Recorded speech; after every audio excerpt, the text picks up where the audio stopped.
देवास जिले की तहसील हाट पिपलिया के गांव मानकुंड में दिल दहला देने वाली खबर सामने आई है, जहां एक दलित बालिका को उसके घर के समीप से मुस्लिम युवक उठाकर ले गए। जहां बालिका अपने परिजनों को बचाने की आवाज लगाती रही। उसके पिता आवाज सुन दौड़े तो जब तक उसे मुस्लिम दबंग ले भागे थे। बता दें, दूसरी सुबह को लड़की गांव के समीप की अधमरी बेहोशी हालत में मिली, जहां से उसे इंदौर के एमवाईएच अस्पताल में लाया गया। यहां सोनकच्छ विधायक और बलाई दलित समाज के राष्ट्रीय अध्यक्ष मनोज परमार पीड़िता के पास पहुंचे, जहां उसकी स्थिति नाजुक बनी होने से चर्चा नहीं हुई। वहीं पीड़ित परिवार से मुलाकात कर अच्छा इलाज कर आरोपियों को कड़ी सजा दिलाएंगे। वहीं विधायक इस घटना पर ज्यादा प्रतिक्रिया नहीं देते हुए नजर आए, लेकिन बलाई दलित समाज के राष्ट्रीय अध्यक्ष मनोज परमार ने पीड़ित परिवार का खुलकर सहयोग करा और जिहादी सोच रख दरिंदगी करने वालों का नाम लेते हुए फांसी की सजा की मांग भी की।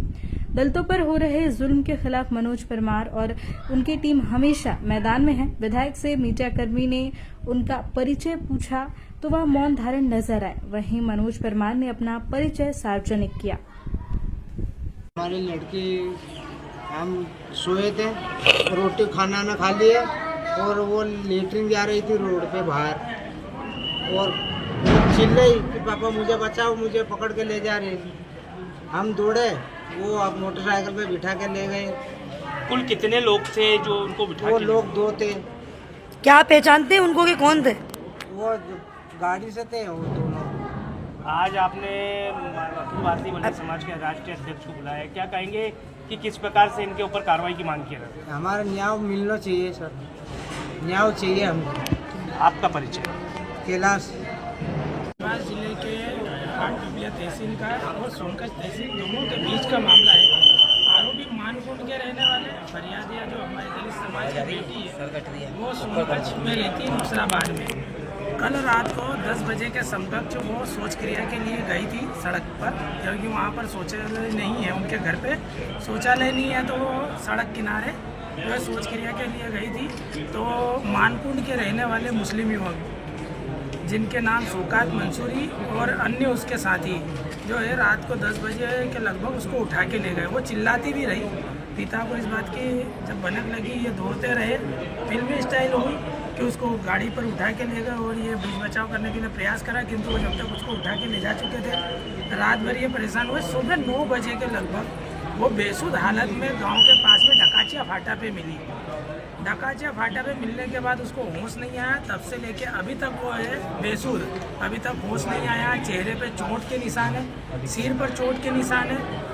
अभी स्थिति गंभीर है। जब होश में आएगी तो मालूम पड़ेगा, किंतु परिवार को, रिश्तेदारों को और पिता को, माता को, सभी को इस बात की आशंका है कि उसके साथ गैंग रेप हुआ है, क्योंकि रात में उसके साथ में जिस प्रकार से वो लोग उठा के ले गए थे, वह तरीका वैसी दरिंदों का होता है। और वैसी दरिंदे अगर उठा के ले गए तो निश्चित ही उन्होंने जो कुकृत्य किया है उसकी सज़ा उन लोगों को मिलना चाहिए। और उन्होंने धमकी भी दी है, तो इस धमकी के परिणाम जो है मध्य प्रदेश पुलिस को उनको रिजल्ट देना चाहिए। आरोपी तत्काल गिरफ्तार होना चाहिए। और हमारी अखिल भारतीय बलित महासंघ की तो मांग है कि आरोपियों को जल्द पकड़ के फांसी के तख्ते पे लटकाया। जैसा कि मिले डॉक्टर की स्थिति बताइए कि स्थिति अभी स्थिति बहुत गंभीर है। सिर में गंभीर चोट है, चेहरा पूरा सूजा हुआ है, बेसुध है, अभी बात करने की स्थिति में नहीं है बच्ची। जैसे अभी आपने बताया कि लड़की बेसुध है, और वहीं डॉक्टर का कहना है कि उन्होंने बयान भी दिए हैं। नहीं, ये झूठी बात देखिए, है। मामला दबाया जा रहा है इसको। हाँ, डॉक्टर का अगर ऐसा कहना है, बयान दिए, तो फिर उनका बयान सामने आना चाहिए। ऐसा कोई बयान नहीं हुआ है। बच्ची अभी बेसुध है।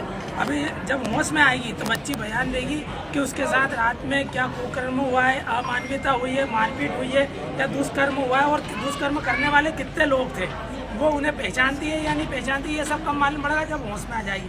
तो अभी मेडिकल ट्रीटमेंट चालू है। बच्ची जैसे ही होश में आती है आप सबके सामने। भाई साहब, बच्ची बालिग है या नाबालिग है? अभी वर्तमान की स्थिति में तो मालूम पड़ा है कि 20 के आसपास की उम्र है, 19-20 साल की बच्ची है। बाकी जो है मेडिकल रिपोर्ट के आधार पर मालूम पड़ेगा और आईडी के रिपोर्ट के आधार पर मालूम पड़ेगा कि बच्ची बालिग है अथवा नाबालिग है। आपका परिचय?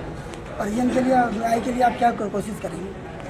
देखो, न्याय के लिए तो हम हर दलित के लिए अंतिम सांस तक लड़ने का जो है प्रयत्न करते हैं। और ये जो घटना है मानवता को, इंसानियत को शर्मसार कर देने वाली घटना है। किसी बच्ची का दुष्कर्म होना मतलब उसके जीते जी मौत के घाट उतारना, वो पूरा जीवन मृत्यु तुल्य कष्ट भोगेगी। उसका बाद का बचा हुआ जीवन उसके लिए मृत्यु समान रहेगा। इसलिए ऐसे आरोपी जिन्होंने उसका जीवन खराब किया, उसे बेइज्जत किया, उसकी आबरू लूटी, ऐसे लोगों को सरेआम फांसी के तख्ते पर लटकाया जाए, ऐसा हमारा प्रयास भाई रहेगा। साहब, अभी देश की भी हालत ऐसी चल रही है, कश्मीर की जो हालत हुए है उसको लेके और ऐसा माहौल होना इस तरीके का क्या? कहीं ना कहीं ऐसा लगता है कि ये जो आतंकवादी विचारधारा है, जो जिहादी विचारधारा है, कट्टरपंथी विचारधारा है, इसको पुलिस का और कानून का भय नहीं है।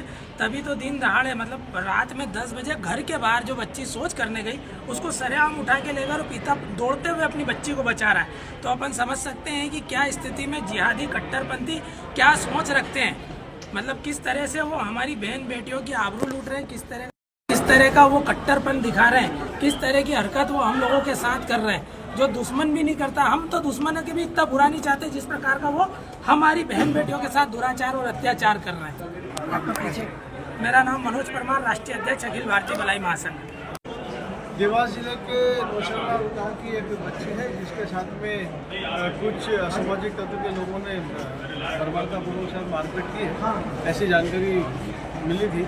और अभी जब हम यहाँ पर हॉस्पिटल में आए, हमने देखा बच्ची चूँकि बोलने की स्थिति में नहीं है, चेहरे पे काफ़ी मारपीट के निशान है, उसके चेहरे पे घाव है, चोटी है लड़की, और डॉक्टर अभी मेडिकल एग्जामिनेशन कर रहे हैं, उसके बाद स्थिति स्पष्ट होगी। अभी तक कोई आरोपी इनमें से गिरफ्तार हुए या नहीं हुए?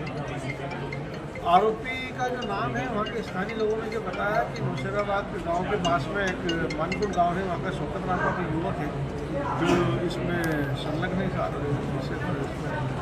इसलिए नाम तो सामने आ गया है, लेकिन पुलिस अधिकारी से मेरी बात हुई है जो पुलिस उस पर तत्परता से कार्रवाई कर रही है, बहुत जल्दी नाम गिरफ्तार कर रही है। लगातार देखा जा रहा है कि लव जिहाद का मामला बहुत ज़्यादा उड़ रहा है, इसमें क्या कहेंगे? देखिए, जहाँ पर भी कोई लोग अगर षड्यंत्र इस प्रकार के काम को अंजाम देना चाहते हैं तो शासन और प्रशासन की बिल्कुल जीरो टॉलरेंस वाली स्थिति में है। हम मध्य प्रदेश की सरकार सख्ती से इस पर काम कर रही है, और अगर ये ऐसा मामला होगा तो इस पर आपका परिचय?